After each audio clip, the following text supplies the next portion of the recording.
ಎಲ್ಲದಕ್ಕೂ perfect match ಆಗುವಂತ beetroot ಸಾಗು ಹೇಗ್ ಮಾಡೋದು ಅಂತ ನೋಡೋಣ ಬನ್ನಿ. ನೀವಿನ್ನು ನನ್ನ ಚಾನಲ್ ನ ಸಬ್ಸ್ಕ್ರೈಬ್ ಮಾಡ್ಕೊಂಡಿಲ್ಲ ಅಂತಂದ್ರೆ ಸಬ್ಸ್ಕ್ರೈಬ್ ಮಾಡ್ಕೊಂಡು ಪಕ್ಕದಲ್ಲಿರುವಂತ ಬೆಲ್ ಐಕನ್ನ ಪ್ರೆಸ್ ಮಾಡಿ.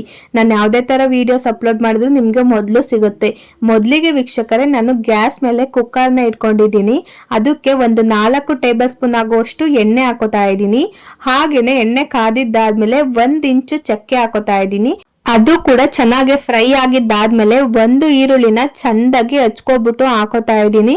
ನಾನು ದಪ್ಪ ಈರುಳ್ಳಿ 1 ಹಾಕೊಂಡಿರೋದು. ನೀವೇನಾದ್ರೂ ಸಣ್ಣ ಈರುಳ್ಳಿ ಮೀಡಿಯಂ ಸೈಜ್ ಈರುಳ್ಳಿ ತಗೊಂಡಿದ್ರೆ 2 ಅಥವಾ 3 ತಗೋಬೇಕಾಗತ್ತೆ. ಈರುಳ್ಳಿನ ಚೆನ್ನಾಗಿ ಹಸಿ ವಾಸನೆ ಹೋಗೋವರೆಗೂ ಫ್ರೈ ಮಾಡ್ಕೊಳ್ಳಿ. ಅದು ಹಸಿ ವಾಸನೆ ಹೋಗಿದ್ದಾದ್ಮೇಲೆ ನಾವು ಕಟ್ ಮಾಡ್ಕೊಂಡಿರುವಂತ ಬೀಟ್ರೋಟ್ ನ ಹಾಕೋತಾ ಇದ್ದೀನಿ. ಬೀಟ್ರೋಟ್ ನ ಎಣ್ಣೆನಲ್ಲಿ ಚೆನ್ನಾಗಿ ಫ್ರೈ ಮಾಡ್ಕೋಬೇಕಾಗುತ್ತೆ. 5 ನಿಮಿಷನಾದ್ರೂ ಚೆನ್ನಾಗಿ ಫ್ರೈ ಮಾಡ್ಕೊಳ್ಳಿ. ಅದು ಬಣ್ಣ ಬಿಟ್ಕೊಂಡು ಚೆನ್ನಾಗಿ ಮೇಲೆಲ್ಲ ಸಾಫ್ಟ್ ಆಗ್ಬೇಕು. ಆ ರೀತಿ ನಾವು ಬೇಯಿಸ್ಕೋಬೇಕಾಗುತ್ತೆ. ಅದಕ್ಕೋಸ್ಕರ ನಾನು ತಟ್ಟೆ ಮುಚ್ಚಿ 5 ನಿಮಿಷ ಬಿಟ್ಬಿಡ್ತೀನಿ. ಗ್ಯಾಸ್ನ ಹೈ ಫ್ಲೇಮ್ ನಲ್ಲೇ ಇಟ್ಕೊಂಡಿರಿ. ಇವಾಗ ಅದೇ ಗ್ಯಾಪ್ ಅಲ್ಲಿ ಒಂದು ಮಸಾಲೆನ ರುಬ್ಕೊಳ್ಳೋಣ. ಜಾರ್ ತಗೊಂಡು ಜಾರಿಗೆ ಅರ್ಧ ಹೋಳಾಗುವಷ್ಟು ಕಾಯಿ ತುರಿ ಹಾಕೋತಾ ಇದ್ದೀನಿ. ಒಂದು 4 ಮೆಣಸಿನ್ಕಾಯಿ, ಹಸಿ ಮೆಣಸಿನ್ಕಾಯಿನ ಹಾಕೋತಾ ಇದ್ದೀನಿ. ಹಾಗೇನೆ ಚಕ್ಕೆ, ಲವಂಗ, 1 ಯಾಲಕ್ಕಿ, ಒಂದು 20 ಕಾಳಾಗುವಷ್ಟು ಮೆಣಸು ಕಾಳನ್ನ ಹಾಕೋತಾ ಇದ್ದೀನಿ. ಹಾಗೇನೆ ಒಂದ್ ಸ್ವಲ್ಪ ಚಕ್ಕೆನ 1 ಇಂಚು ತಗೊಂಡು ಮುರಿದ್ಬಿಟ್ಟು ಹಾಕೋತಾ ಇದ್ದೀನಿ.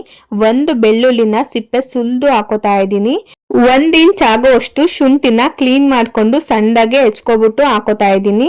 ಒಂದ್ ಸ್ವಲ್ಪ ನೀರ್ ಹಾಕೋಬಿಟ್ಟು ಇವಾಗ ನುಣ್ಣಗೆ ಗಂಧ ತರ ಬರ್ಬೇಕು, ಆ ರೀತಿ ಪೇಸ್ಟ್ ಮಾಡ್ಕೊಳ್ಳಿ.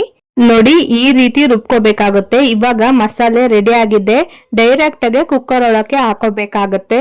ಇಷ್ಟೊತ್ತಿಗಾಲೆ ಬೀಟ್ರೋಟ್ ಸಹ ಚೆನ್ನಾಗಿ ಬೆಂದಿರುತ್ತೆ ಒಗ್ಗರಣೆನಲ್ಲೇ.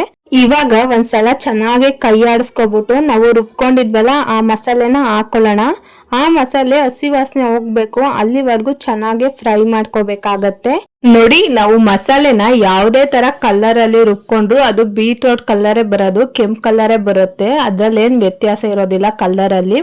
ಇವಾಗ ರುಚಿಗೆ ತಕ್ಕಷ್ಟು ಉಪ್ಪನ್ನ ಹಾಕೋತಾ ಇದ್ದೀನಿ. ಉಪ್ಪನ್ನ ನೋಡ್ಕೊಂಡು ಹಾಕೊಳ್ಳಿ, ಜಾಸ್ತಿ ಹಾಕೊಳ್ಳೋದಿಕ್ಕೆ ಹೋಗ್ಬೇಡಿ. ಜಾಸ್ತಿ ಹಾಕೊಂಡ್ರೆ ಸ್ವಲ್ಪ ಸ್ಟ್ರಾಂಗ್ ಆಗೋಗುತ್ತೆ, ತಿನ್ನೋದಿಕ್ಕೆ ಆಗೋದಿಲ್ಲ ಬೀಟ್ರೋಟ್ ಸಾಗುನ. ಅದಕ್ಕೋಸ್ಕರ ನೋಡ್ಕೊಂಡ್ಬಿಟ್ಟು ಹಾಕೊಳ್ಳಿ.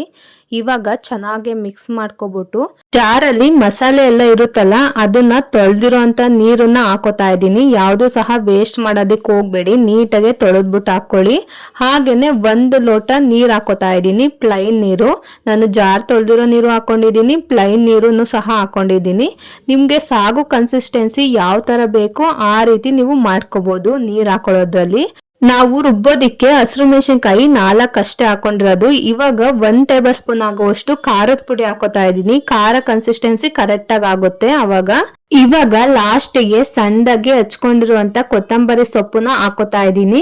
ನೀಟಾಗಿ ಒಂದ್ಸಲ ಮಿಕ್ಸ್ ಮಾಡ್ಕೊಬಿಟ್ಟು ಇನ್ನೂ ನೀರು ನಿಮಗ್ ಬೇಕು ಅಂತ ಅನ್ಸಿದ್ರೆ ಇವಾಗ ಹಾಕೊಂಡ್ಬಿಟ್ಟು ಕುಕ್ಕರ್ನ ಮುಚ್ಕೊಬಿಡಿ. 1-2 ವಿಜಲ್ ಬೇಕಾದ್ರೆ 3 ವಿಜಲ್ ಬೇಕಾದ್ರೆ ಕೂಗಿಸ್ಕೋಬಹುದು. ಸಾಫ್ಟ್ ಆದ್ರೆ ಇನ್ನೂ ಚೆನ್ನಾಗಿರುತ್ತೆ ಬೀಟ್ರೋಟು. ಇವಾಗ ನಾನು ಒಂದು 3 ವಿಜಲ್ನ ಕೂಗಿಸ್ಕೊತಾ ಇದ್ದೀನಿ. 3 ವಿಜಲ್ಲು ಕುಕ್ಕರು ಕೂಗಿದ್ದಾದ್ಮೇಲೆ ಸಾಗು ರೆಡಿನೇ ಆಗೋಗುತ್ತೆ. ತುಂಬಾ ರುಚಿಯಾಗಿರುತ್ತೆ, ತುಂಬಾ ಟೇಸ್ಟಿ ಆಗಿರುತ್ತೆ. ನೀವು ಕೂಡ ಮನೆಯಲ್ಲಿ ಟ್ರೈ ಮಾಡಿ ನೋಡಿ, ತುಂಬಾ ರುಚಿಯಾಗಿ ಬರುತ್ತೆ. ಇದು ಚಪಾತಿ, ಪೂರಿ, ಇಡ್ಲಿ, ದೋಸೆ ಎಲ್ಲದಕ್ಕೂ ಒಳ್ಳೆ ಕಾಂಬಿನೇಷನ್, ತುಂಬಾ ರುಚಿಯಾಗಿರುತ್ತೆ.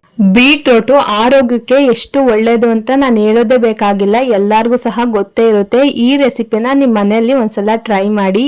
ಈ ವಿಡಿಯೋ ಇಷ್ಟ ಆಯ್ತು ಅಂದ್ರೆ ಲೈಕ್ ಮಾಡಿ, ಶೇರ್ ಮಾಡಿ, ನನ್ನ ಚಾನಲ್ನ ಸಬ್ಸ್ಕ್ರೈಬ್ ಮಾಡ್ಕೊಳ್ಳೋದಂತೂ ಮರಿಬೇಡಿ. ಇದೇ ತರ ಈಸಿ ರೆಸಿಪೀಸ್ ನಿಮಗೆ ಬೇಕು ಅಂತ ಅಂದ್ರೆ ನನ್ನ ಚಾನಲ್ನ ಫಾಲೋ ಮಾಡ್ತಾ ಇರಿ. Thank you.